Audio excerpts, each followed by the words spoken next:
Hi Maya. I've sent you along a copy of this perfect squares, perfect cubes chart that I made because I think it'll be a lot easier to simplify once you have a reference of these, and try to keep these in mind as well because this is going to be important for simplifying. So if this is number 9,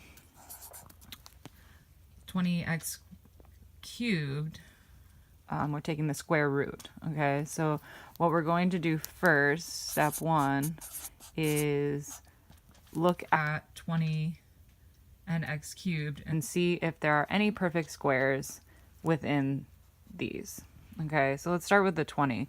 So if we start at the top of the list, obviously 1, you can probably rule out all these 1s because 1 times anything is the same number, so probably won't use this one very often because it doesn't make a difference. So if we go down to our second perfect square, which is 4, we can see that 4 is a factor of 20. So 20 divided by 4 equals 5, right? So we know that we have a perfect square in that term, okay? Now in x cubed, we know that we have the factor x squared, okay? And x squared is a perfect square because it's a number, an unknown number, squared. So we can use that. So x cubed divided by x squared equals x, okay? That gives us our factors, which will go underneath our radical sign. So that's step 2, okay? So step 1 is evaluate, okay? And then step 2 is going to be writing those factors that we just found. So we know that we have 4 times 5 times x squared times x, okay? Those are all our factors. Now what we need to do is simplify this. This is much easier than just trying to do it from here. Step 3, we actually will locate our perfect squares within here and take them out. So the square root of 4 is 2, and the square root of x squared is x. So those actually come out because we are able to take the square root of them. So they leave the radical. What stays underneath the radical is what we have left, our non-perfect anything, right? These are just our leftover numbers, leftover factors. So our answer then is 2x radical 5x. And you'll notice in my notes that I'll send you as well that I added a step 4 of writing out your answer, but I hope this one makes sense. What I want to do is also go over one with a cube. So number 10 is kind of like taking the cube root of 81x squared, okay? So our step 1 will be to evaluate, right? And that is evaluating our two, we want to always do our variable at a different time than we do our constant.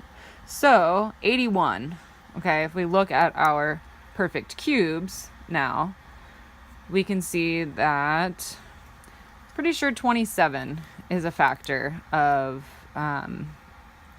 81. We can get that by doing 27. It goes up to 54, and then, yes, 81.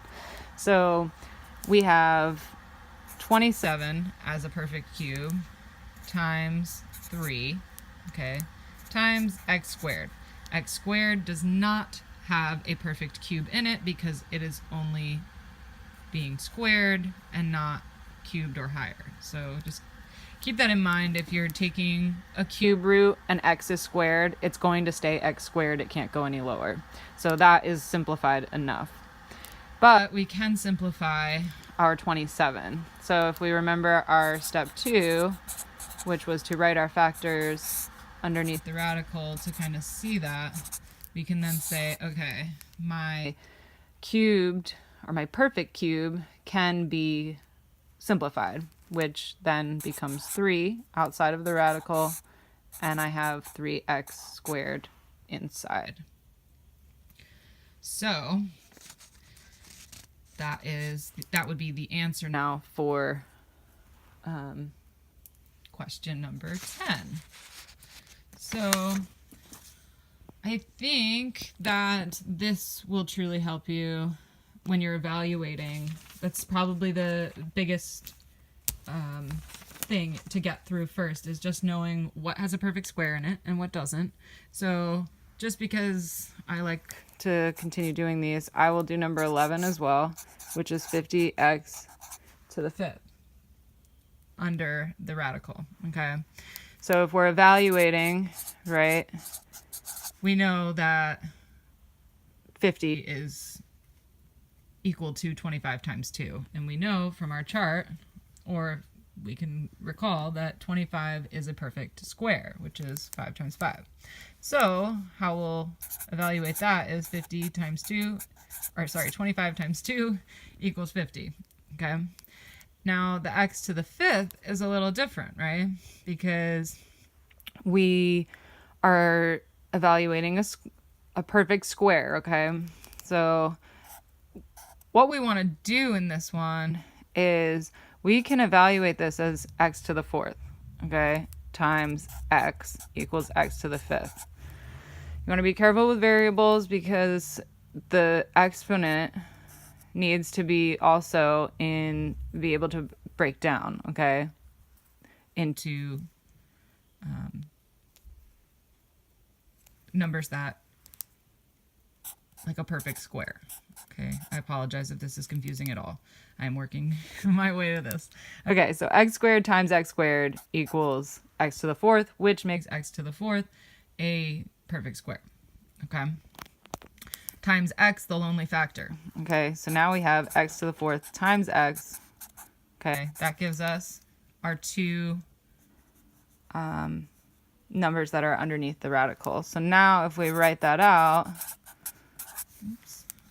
we have 25 times 2 times x to the 4th times x. Okay, and remember, these are our perfect squares, so they come out. Okay, so that's 5x squared radical 2x, and that's it. If you think about it, when you circle these are the ones that will go away. Whatever's left not circled will be left standing underneath the radical sign, and that's our answer. Just to do one more, the last one, so that you can see it done. You'll have the notes for these as well. This is the cube root of 32a to the 5th. Okay. Now this one, very similar to the last one with the variable a to the 5th. Basically, if we are going to, we can pull out of here an a to the 3rd. Okay, because